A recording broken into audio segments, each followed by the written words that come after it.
Monsieur Raoul Angélo, sous vos ovations.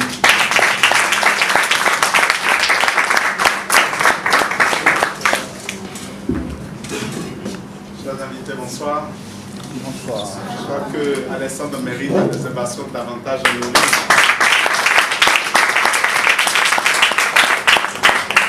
Vous ne pouvez pas imaginer ma joie de l'entendre, de l'écouter, en train de présenter cette opportunité. Que puis-je dire, excusez-moi, en complément de ce qu'il a dit? Tout a été pour moi assez clair. Peut-être vous raconter ma petite histoire, elle peut peut-être édifier certaines personnes ici et vous permettre de voir que ce qui lui est arrivé à bon nombre de personnes. J'ai fait des études en économie, je travaillais à la Diamond Bank au Bénin. J'étais assistant directeur crédit à la banque. Ce dont je vous parle remonte à 2004. Je voyais que mon avenir se jouait à la banque. D'autres peuvent aimer travailler à la banque, mais moi je n'aimais pas. Parce que le poste auquel je devais accéder très rapidement, c'était le poste de directeur crédit. Et quand je regardais mon directeur crédit à l'époque, il ne m'inspirait pas. Après 12 ans de banque, ce qu'il gagnait, le stress qu'il vivait, et tout ce qu'il avait autour de son poste ne m'intéressait pas. À 30 ou 12 ans, pour être là où il est, ça ne m'intéressait pas. Je suis quelqu'un de pressé, je vais aller vite. Je ne sais pas pourquoi, mais c'est ma nature. Alors je cherchais une porte de sortie à la banque. J'avais déjà 2 enfants à l'époque. Avant, j'avais pris l'habitude de vite démissionner quand je travaillais quelque part. Je ne suis pas heureux, satisfait, moi je suis parti. Pour trouver un emploi, ce n'est pas compliqué chez moi. Parce que j'avais les compétences et je savais comment faire. Mais à ce moment, je ne pouvais plus démissionner. 2 enfants, je n'étais plus seul. Donc ce n'est pas une décision simple à prendre. C'est des vies qui sont engagées derrière cette décision. J'étais au crédit, je vous ai dit, je savais comment l'économie béninoise allait à l'époque. Je suis du Bénin. Même si je ne suis pas béninois. Et l'économie béninoise allait très mal. Il y a 10 ans de cela, c'est comme si c'est un cycle. Actuellement aussi, ça va très mal. J'étais au crédit, je voyais comment les entrepreneurs faisaient ce qu'on appelle de l'endettement croisé. C'est-à-dire, on prend l'argent de la BIAO pour payer EcoBank et on récupère de l'argent à EcoBank de la lumière, ou bien c'est ça que vous voulez? On prend l'argent d'EcoBank pour payer, comment vous appelez la CIB? Très bien. Et on quitte là pour aller où? À la Générale, merci beaucoup, et c'est ça. Bon nombre d'hommes d'affaires, croyez-moi, sont dans ça. Croyez-moi. Alors, je ne pouvais pas aller me mettre à mon propre compte parce que je savais ce qui se passait et je ne voulais pas prendre ces risques-là. J'étais là résigné. Pas heureux, pas content, pas satisfait, mais naturellement présent. Quelqu'un me ressemble? Il y a des gens qui me ressemblent ici. On est quelque part, on n'est pas épanoui, on n'est pas satisfait, on n'est pas heureux d'y être, mais on fait semblant, quoi. Il vaut mieux donner envie plutôt que de faire pitié. Vous comprenez? Dans le matin, on se met au costume, on essaie de sourire tant bien que mal, mais on savait que son avenir ne se jouait pas là. J'étais là. Quand une amie avec qui j'ai fréquenté au Togo m'invita un jour pour dire « Ah, viens voir une opportunité d'affaires ». C'était à la chambre de commerce. Je ne suis pas allé. Vous savez pourquoi? À cause du nom « opportunité d'affaires ». Opportunité d'affaires dans Cotonou, à cette époque, pour moi, il n'y en avait plus. Une deuxième invitation, je n'ai même pas daigné répondre. À la troisième invitation, j'ai été par politesse, je me veux honnête. Juste à cause d'une amie avec qui j'ai fréquenté, quand même pour qui j'ai du respect, et qui insiste, pourquoi pas? Quelqu'un est venu par respect? Quelqu'un d'autre me ressemble? Quand je suis arrivé, je suis resté au seuil de la porte, vous voyez le monsieur complètement derrière, j'étais à sa place. Juste pour qu'on se voit, qu'on fasse les civilités, qu'on se salue, qu'elle sache que je suis venu, et quoi, quand ils vont commencer leur baratin, que je puisse m'éclipser.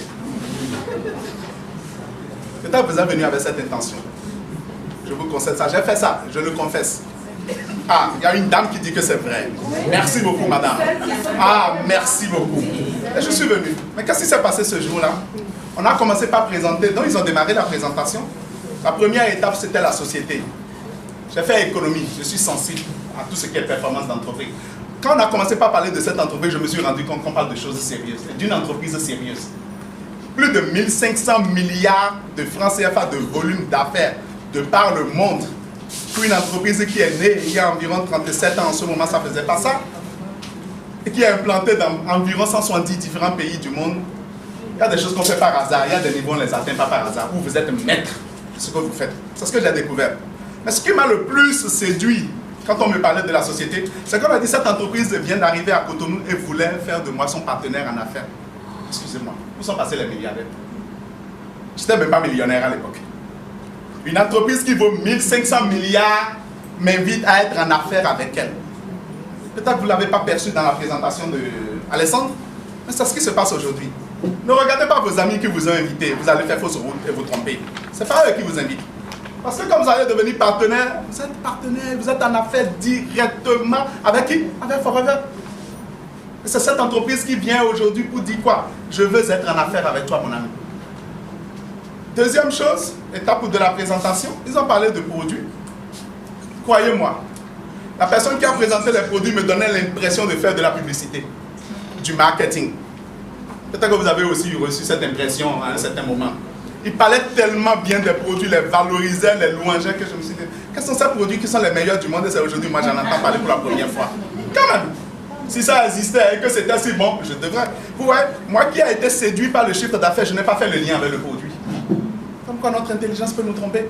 Je n'ai pas du tout fait de relation. Si on en vend quand même pour 1500 milliards, cela voudrait dire quand même qu'il doit avoir du vrai là. Je n'ai pas fait le lien. La personne qui présentait à la limite m'énervait, je trouvais que c'était un peu trop de marketing et de publicité. Vous auriez le temps de faire votre expérience et comprendre les mots utilisés par Alessandre. Troisième étape de la présentation, on a parlé de cette façon d'entreprendre, cette autre manière de travailler. C'est ce qui a conquis mon cœur. Exactement comme le jour où j'ai vu mon épouse. Croyez-moi, j'en suis tombé littéralement amoureux. Ce modèle d'affaires, cette façon de travailler, cette manière d'entreprendre me convenait. Elle répondait à toutes les valeurs qui sont fondamentales pour moi. Être libre. Travailler où je veux, quand je veux, avec qui je veux, comme je veux, où je veux. Je dis, mais tiens, c'est à quoi que si on n'avait pas créé ça, je l'aurais inventé. Ça répondait à tout ce que je cherchais dans la vie. Décider de mon revenu. Vous comprenez? S'il y a un mois, je n'ai pas envie de travailler là, je peux aller dormir. Si j'ai envie de gagner 1 million, je sais ce qu'il faut faire et je travaille pour. Et c'est comme ça que je suis devenu partenaire de Forever à l'issue de cette rencontre-là, juin 2004. Premier mois d'activité. J'ai pris le kit de démarrage. De grâce, ne faites pas ce que j'ai fait. J'ai déposé le kit, je regardais le kit me regardait rien de ses produits. Et 2 semaines après, celle qui m'a mis dans l'affaire est passée. Elle me dit, mais Raoul, ton business, comment ça va? Et j'ai dit, ah, Denise, tu as bloqué mon argent dans ces produits. Cette affaire-là ne marche pas. Et j'ai commencé par me plaindre. Et je ne sais pas quel Dieu l'a inspirée. Elle est restée de marbre, calme, sereine.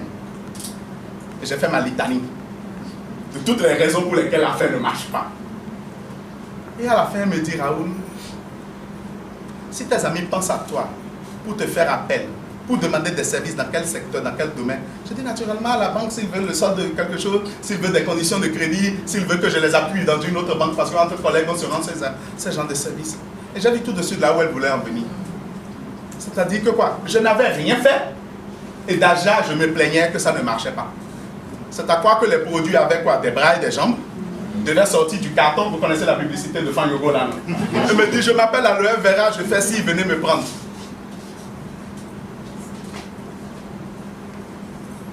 Mais le plus dur pour moi, c'est qu'elle m'a regardé droit dans les yeux, comme je regarde Madame Abou là. Elle me dit, Raoul, tu es intelligent. Si je t'ai proposé ce business, c'est parce que je sais que tu peux réussir.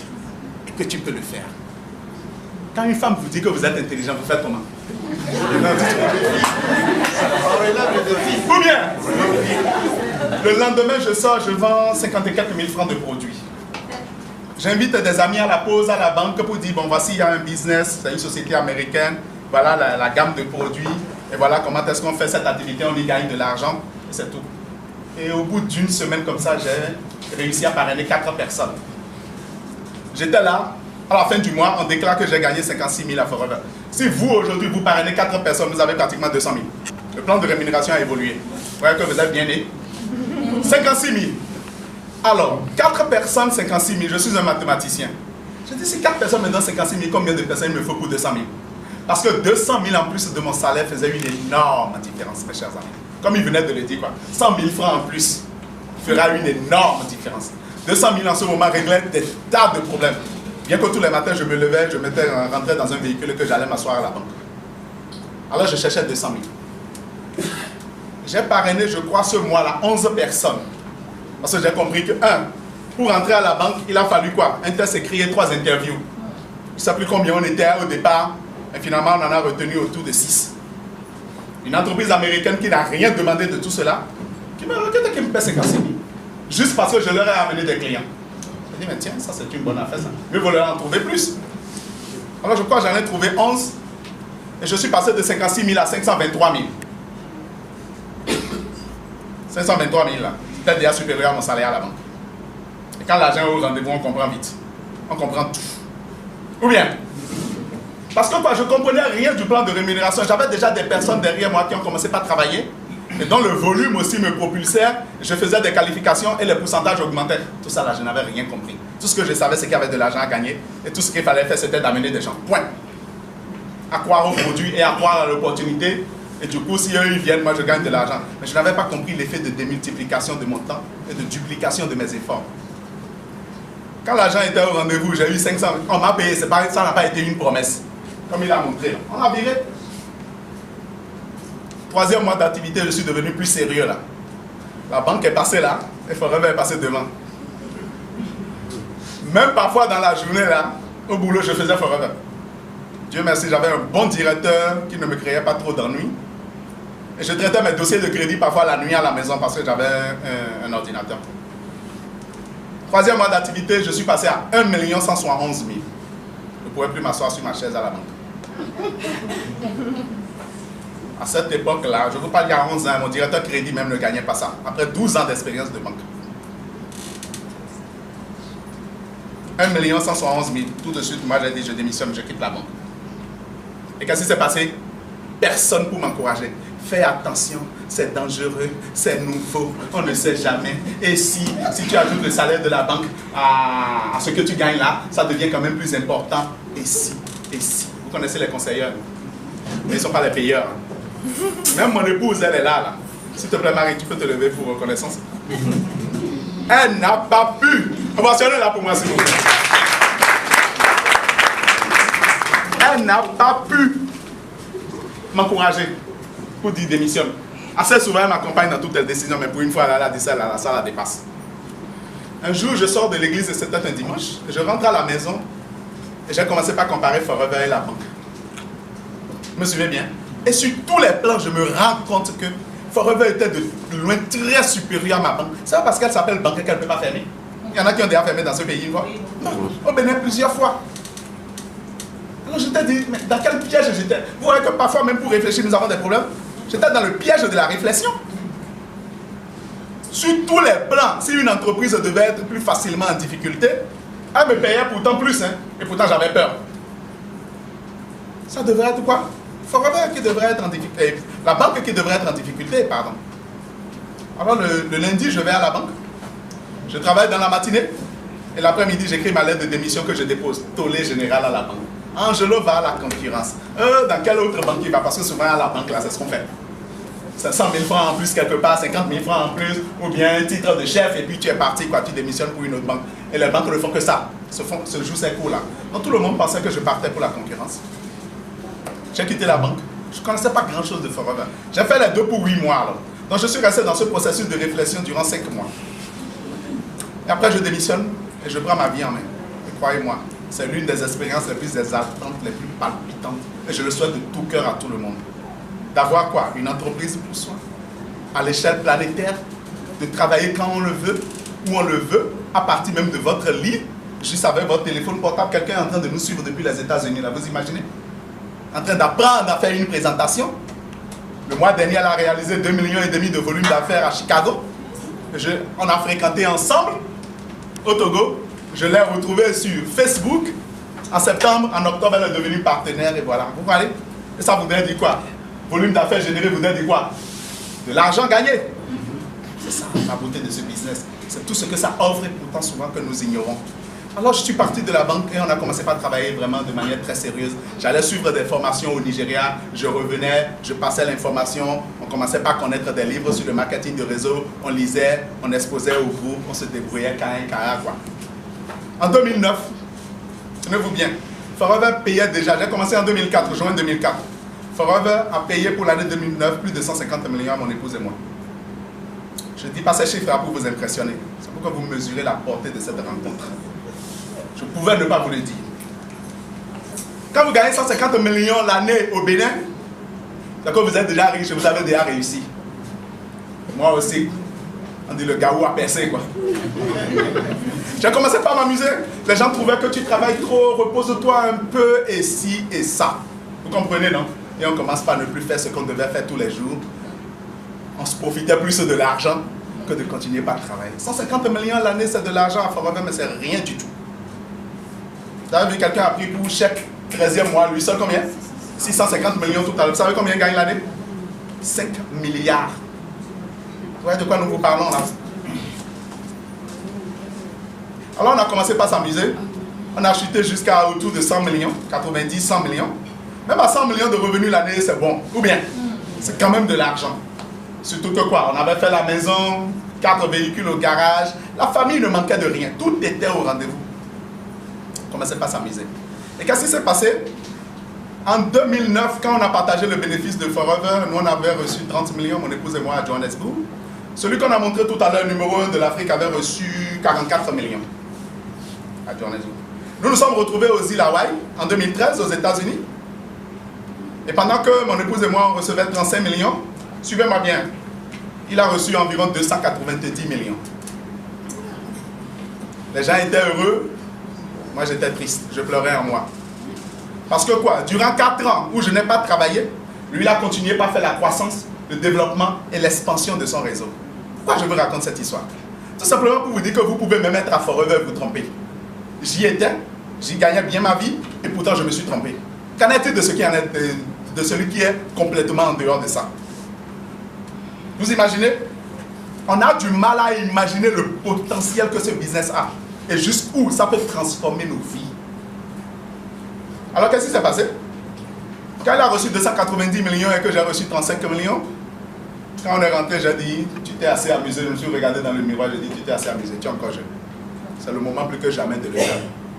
Ou bien, j'ai regardé le marché béninois, j'ai trouvé qu'il devenait petit pour moi. Et je me suis souvenu que je gagnais de l'argent en Côte d'Ivoire. Hein? Parce que j'avais déjà à cette époque un réseau d'environ 2000 personnes ici. Le leader venait à Cotonou, je lui donnais les fichiers, je lui copiais les choses, je le formais et lui venait travailler. Je ne venais pas travailler ici. Mais déjà, l'argent que je gagnais en Côte d'Ivoire était devenu intéressant et je commençais par réfléchir. Alors, l'expérience de Hawaï a sonné le glas. Je me suis dit, bon, il faut aller en Côte d'Ivoire travailler. Et c'est comme ça que nous sommes venus ici. J'ai pris une vingtaine des managers de mon équipe et on a débarqué ici. On a fait 10 jours, non, 2 semaines. Et on a structuré le réseau, on a travaillé avec nos équipes ici. Et qu'est-ce qui s'est passé? En partant, moi j'ai vu tout de suite le marché ivoirien que vous ne voyez pas. Le potentiel immense qui est ici. Et en partant, j'ai dit à mes amis, écoutez, je vais venir toute l'année là. Une fois par mois, vous soutenir durant 1 semaine à 10 jours, mais vous ferez exactement ce que je vous dirai. Et on verra si d'ici la fin de l'année, vous ne serez pas numéro 1 de la Côte d'Ivoire. 5 mois plus tard, ils sont passés numéro 1 de la Côte d'Ivoire. 2 ans aujourd'hui, après, le réseau qui était de 2000 personnes aujourd'hui compte plus de 25 000 personnes. Pourquoi je vous le dis? Pour vous dire qu'il y a de la méthode dans cette affaire. Ce n'est pas d'un jeu de hasard, c'est pas non, il y a une science derrière. Il y a une façon de le faire pour réussir. Donc quand vous allez venir, c'est ce que vous devez rechercher. Et voilà un peu mon témoignage. Aujourd'hui, à force de venir ici, mes enfants ont été aux États-Unis, ils ont été en Afrique du Sud. Je ne sais plus en quelle année ils sont venus en vacances ici avec mon épouse. Et ils ont refusé de rentrer. Après, j'ai informé mon épouse, mais qu'est-ce que tu en penses? Il dit oui. Et c'est comme ça que nous nous sommes retrouvés en Côte d'Ivoire, ils ont démarré la rentrée, je suis ivoirien maintenant. C'est pas beau ça? Et vous ne m'applaudissez même pas pour être ivoirien.